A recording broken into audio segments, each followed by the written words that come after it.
Okay, all right. Morning, everyone. Welcome back to our morning cuppa at 8. I'm Joseph here.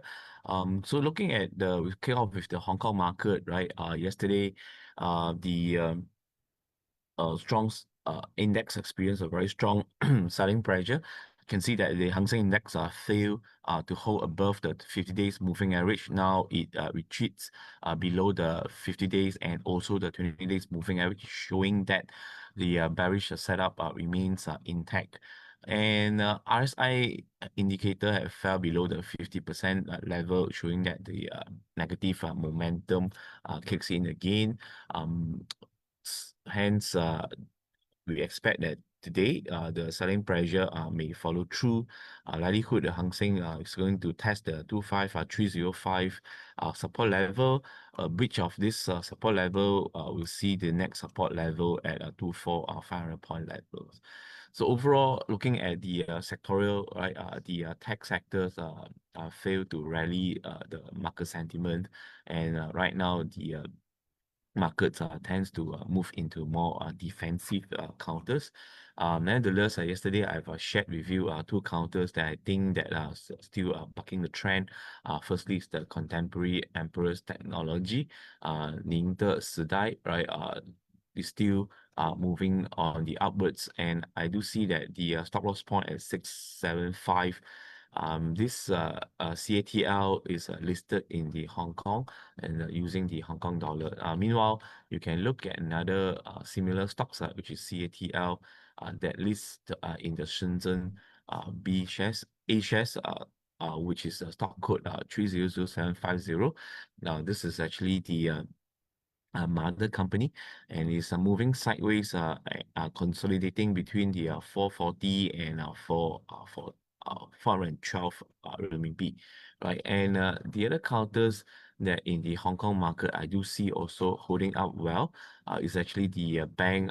Start off with the Bank of China 3988 in Hong Kong market, moving between 530 and 510, right? A breakout on 530 should rally the Bank of China higher, right? Meanwhile, looking at the A shares, right, you can see that the Bank of China that lists in the Shanghai market 601988 are also pending a breakout at 6 renminbi right now. So look, when you are trading the both market A shares and H shares, right, you can see that which who lead who to move higher. So usually the correlations is high, right? So I think that this will give us opportunity to trade either market in Hong Kong or as well as the A shares, right? Next week I'll share with you more A shares counter, especially those counter that only trade in the China market rather than their A and H shares. Looking at the commodity market, WTI have a very strong rally yesterday. That was the third sessions that WTI went up and now is holding up firm above a $95 per barrel, heading towards $100. But on top of the commodity price right now, we can see that two resistance line, the 20 and 50 days moving average right now, is acting as the resistance. So if you using the trend following trading system, right? Moving average is a very good indicator of support resistance. So as long as stay below the moving average, I'll keep on the bearish bias until it break higher, right? As for the COMEX Gold, I can see that for the past at least 3 to 4 months, right? Bearish setup is in play, and as of yesterday, yes, fell below the 4,005. Right now, heading towards the 4,004. So I still keep the bearish bias on the gold with the stop loss at 4850.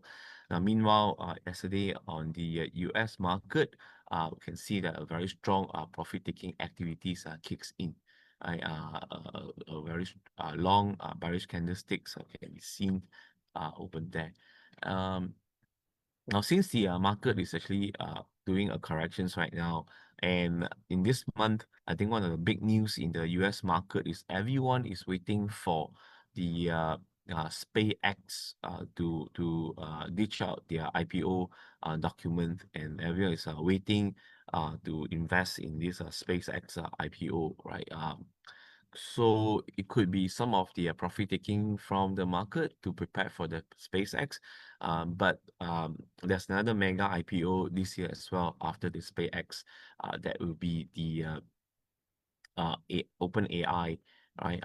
It may also contemplating to go for listing, which Microsoft have the OpenAI. And since Microsoft is undergoing a corrections right now, so we'll be looking at 400 and followed by 370, right? So this two level is actually very strong support, and the support level is also in conjunction with the price volume actions. You can see that this is where the price volume bar are concentrated at 400, and the next level would be at 370. Okay. And as for the Malaysia market, right, FKLI continue to lag behind the market peers. It has actually fell below the 50 days moving average, fell below the 1007, and right now it's testing the 200 days moving average, which is the long-term moving average. So since it's reaching the 1690 3 days ago, we have turned from bullish to become a bearish buyers. So in a bearish setup, likelihood FKI will continue to move lower until it reclaim 50 days moving average. So over here in FKLI, we'll see a downside risk, and we set our stop loss point at 1745. As for the FCPO, managed to complete its consolidations, and yesterday underwent a very strong rebound, right? And news are saying that the market is concerned on the productions of the FCPO, since Malaysia production is going to be low, and Indonesia exports may be on the low as well. Hence, the FCPO have a very strong rebound yesterday, heading towards 4,007. So we still keep bearish bias until the FCPO break past the 4,007 resistance. As for the trading stocks this morning, firstly we look at Gamuda, which break past 4.30 ringgit resistance. The next resistance will be at 4.55 ringgit, followed by 4.75 ringgit. After support is 4.10 ringgit. Secondly, right, in tandem with the CPO price, Sarawak oil pumps (SOP) also climbed above 4.45 ringgit. Right after the breakout, it should continue to climb towards 4.65 ringgit and followed by 4.85 ringgit. Downside support is 4.25 ringgit. So we have two breakout stop. Firstly, the constructions leader, Gamuda, and followed by SOP, Sarawak oil pumps. So I'll stop here and pass the stage to Alex to walk us through on the quarter results. Thank you.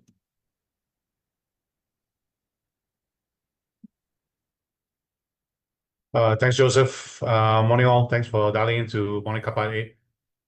Let me share my screen.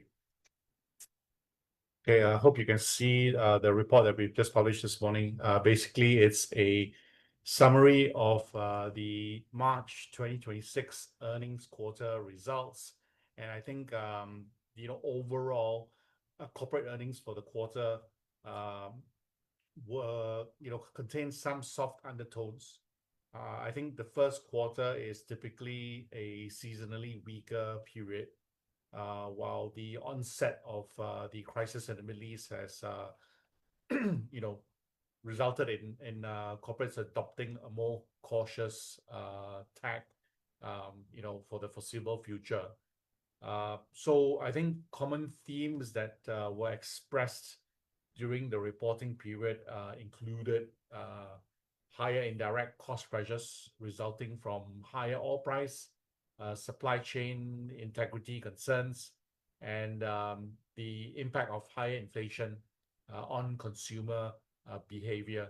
So overall, from a sectoral performance perspective, we didn't have any sector that beat expectations. And this is a phenomenon that we last saw in March 2023. 4 sectors missed. This included banks, plantation, property, and rubber products. This compares to 1 miss and 3 beats in the preceding quarter. Normalized net market earnings adjustments were negative, for 2026 and 2027, minus 1.3% and minus 1.1%, respectively, after seeing relatively broad-based, cuts in earnings expectations. Now, when I say normalized, we have stripped off the anomalously large positive earnings revisions at Petronas Chemicals. If you recall, I think prior to the to this quarter, Petronas Chemicals had been in reporting pretty weak numbers. I think for the last year and a half, 2 years. And obviously in the March quarter, all this turned around in a very stark reversal of fortunes. Because PChem is the clear beneficiary in the oil and gas space, arising from the spike in crude oil prices. Given that the better results were revised sharply higher to reflect management guidance for higher, better product spreads, going forward. Okay, but if you left PChem numbers in as is, then the nominal earnings revisions is actually a positive 1.2% revision for 2026, but a smaller 0.8% negative reversal for 2027. So overall, I think if you look at the earnings in greater detail, only 12.1% of earnings beat expectations, and this is the lowest ratio that we've seen since September 2018, and 31.8% missed, which brings the misses to beats ratio to a worse 2.6 from a 1.6 in the preceding December quarter. So I think overall sectors that reported positive earnings adjustments include oil and gas, obviously, REITs, non-banks, telco, and property. And this was offset by earnings cuts pretty much across the board, but mainly coming from banks, plantations, tech, and energy. For the large caps, because of the involvement of PChem, earnings adjustments for 2026 nominally positive 2%, reflecting the positive revision at PChem. But 2027 earnings assessment changes were 0.8% lower. There were no changes to sector weightings,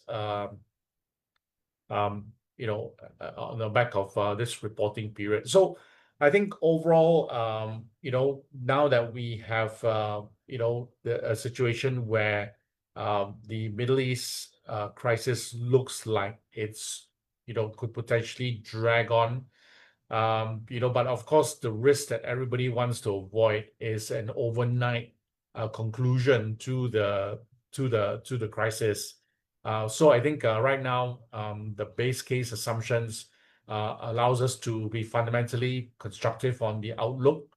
But we do recognize that the geopolitical and macroeconomic risk environment remains, very shaky and with elevated risk levels. So we, from an investment strategy perspective, we continue to advocate a core defensive stance, but this is coupled, with trying to factor in and fold in a trading mentality anchored on a buy and weakness kind of stance. I think we have seen over the long weekend that the Johor State Assembly has also been recently dissolved, and this really, could be the trigger point for more state legislative assemblies to be dissolved. This could include Malacca, Negeri Sembilan, and right now this really adds another layer of risk into the investment equation.